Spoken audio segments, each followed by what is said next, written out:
প্রভাব ও প্রতিপত্তিশালী মল্লভূম রাজ্য অনেক বছর আগে। রাজা অমরেন্দ্র চৌধুরী তখন সিংহাসনে অধীন। সামনে মন্ত্রিমণ্ডলী, চলছে রাজসভার কাজ। তখনই প্রবেশ করে রাজকুমারী মাধুরী, হাতে একটি প্রাচীন বিচিত্র পুঁথি নিয়ে।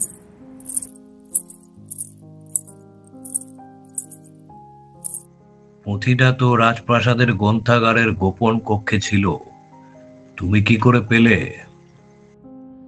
আমাকে প্রধান পুরোহিত মশাই এই পুঁথির সন্ধান দিয়েছেন আর বলেছেন আমাকে এই রাজ্যকে অভিশাপের হাত থেকে মুক্তি দিতে হবে। এসব তোমার কাজ নয়, তুমি ভেতরে যাও। কিন্তু এই পুঁথিতে এক জায়গার কথা লেখা আছে, দেওয়াল বাড়ি। এটা কোথায় বলে দিন শুধু পিতা। ওটা একটা অভিশপ্ত স্থান, কেউ ওদিকে পা বাড়ায় না কন্যা। কিন্তু কেন? কেমন অভিশাপ? প্রশ্ন করো না, যা বলা হয়েছে মানো। দেওয়াল বাড়ির নাম আর মুখেও আনবে না। রাজকুমারী ব্যর্থ হয়ে অবসন্ন মন নিয়ে ফিরে যায়।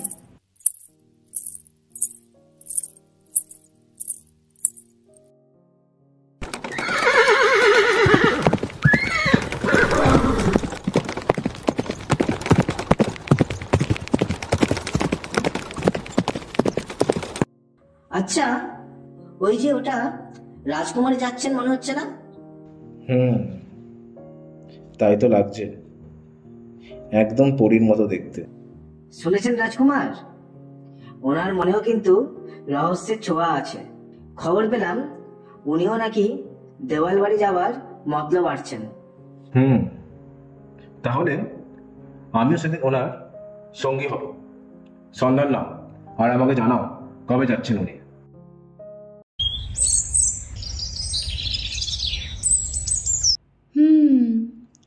এটাই তাহলে দেওয়াল বাড়ির মানচিত্র।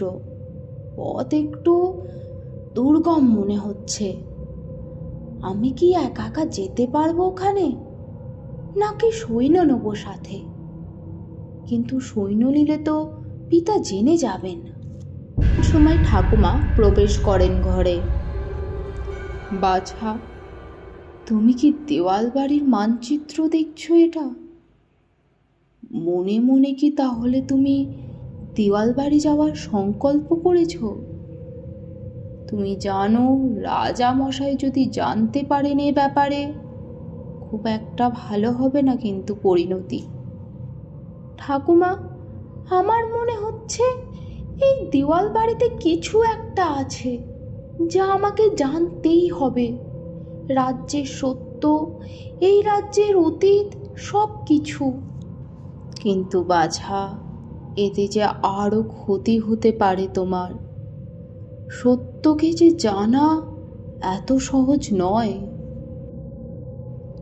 না ঠাকুমা, আমাকে এই সত্যটা সামনে আনতেই হবে, তাতে আমার যাই ক্ষতি হোক।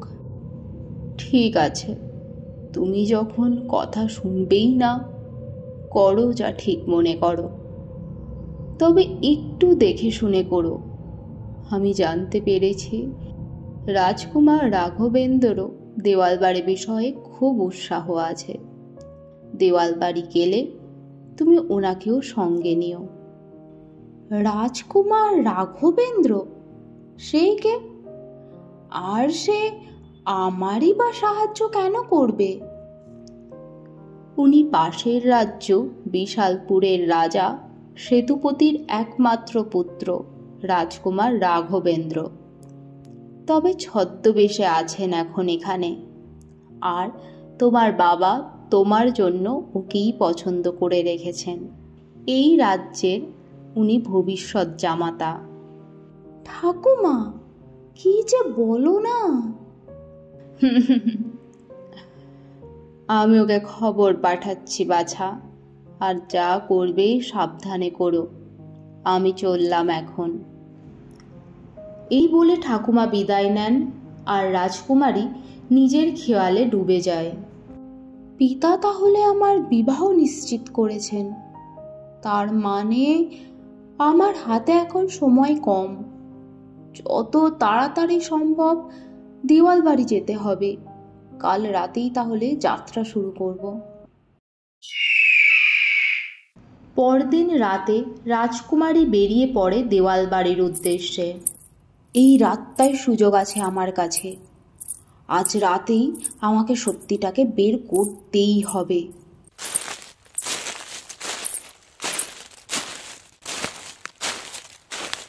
আরে রাজকুমারী, আপনি এত রাতে একা এই ঘন জঙ্গলে? আপনার সৈন্য কোথায়? আপনি তাহলে রাজকুমার রাঘবেন্দ্র? হ্যাঁ, আমি বিশালপুর রাজ্যের রাজকুমার রাঘবেন্দ্র, কিন্তু আপনার রাজ্যের সবাই আমাকে রঘু বলেই জানে। তা আপনি এত রাতে এখানে কেন? আমার ঠাকুমা খবর পাঠিয়েছিল বুঝি? আসলে এখানে আসার পর এই অভিশপ্ত দেওয়াল বাড়ির ব্যাপারে জানতে পারি। যদিও সত্যি কথা বলতে কি, আমার বন্ধু আমাকে অনেক মানা করেছিল, তো আমি আমার কৌতূহলকে আটকে রাখতে পারিনি। আর দেখুন না, সেই জন্যই আপনার সাথে দেখা হয়ে গেল।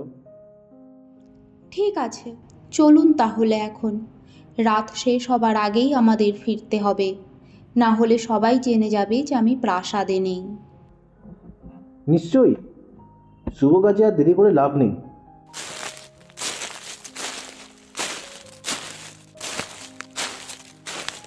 আচ্ছা রাজকুমারী, আপনাকে আপনার পিতা আমার ব্যাপারে কিছু বলেছেন?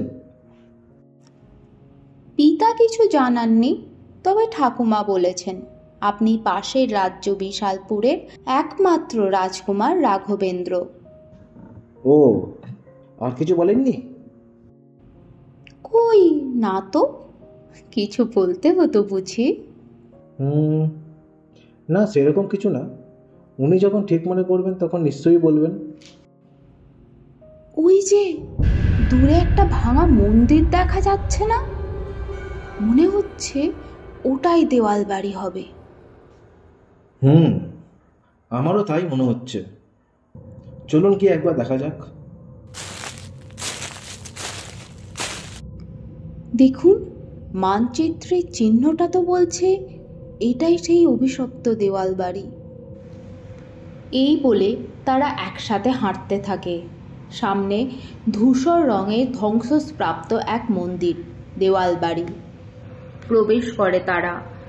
ভিতরে ভয়ঙ্কর সব চিত্র, অদ্ভুত গন্ধ, শীতল বাতাস। দেখেছেন কি অদ্ভুত মন্দির এটা? ভিতরে কোনো ঠাকুরের বিগ্রহ নেই, পুজোর কোনো সামগ্রীও নেই, শুধু দেওয়ালে অদ্ভুত কিছু ছবি খোদাই করা আছে। ছবিটা দেখে মনে হচ্ছে কোনো এক পুরোহিত রাজাকে অভিশাপ দিচ্ছে। এই কি, হঠাৎ এখানে ঝড় এলো কোথা থেকে? আর ঠান্ডাটাও হঠাৎ করে বেড়ে গেল মনে হচ্ছে যেন। রাজবংশ আমার রক্তে হাত দিয়েছিল, প্রতিশোধ না নেওয়া পর্যন্ত মুক্তি নেই। কি বলছেন এসব আপনি? প্রতিশোধ নেবেন? আমি এই রাজ্য ধ্বংস করে দেব। কিন্তু এটা তো আপনার রাজ্য, আপনার পরিবারের লোকেরা এখানে বসবাস করে, আপনি তো তাহলে তাদেরও ধ্বংস করছেন। আমি বুঝতে পারছি, নিশ্চয়ই আপনার ওপর কোনো অন্যায় হয়েছিল। এবার আমরা সেটা শুধরোতে চাই। দয়া করে বলুন কি করতে পারি যাতে আপনার আত্মা শান্তি পায়। যে রক্ত আমাদের সাথে অন্যায় করেছিল তার উত্তরসূরি যদি সত্যকে প্রকাশ করে তবেই মুক্তি। তোমাদের 3 দিন সময় দিচ্ছি, তা যদি না করতে পারো এই রাজ্য আমি ধ্বংস করে দেব, এই বলে রাখলাম।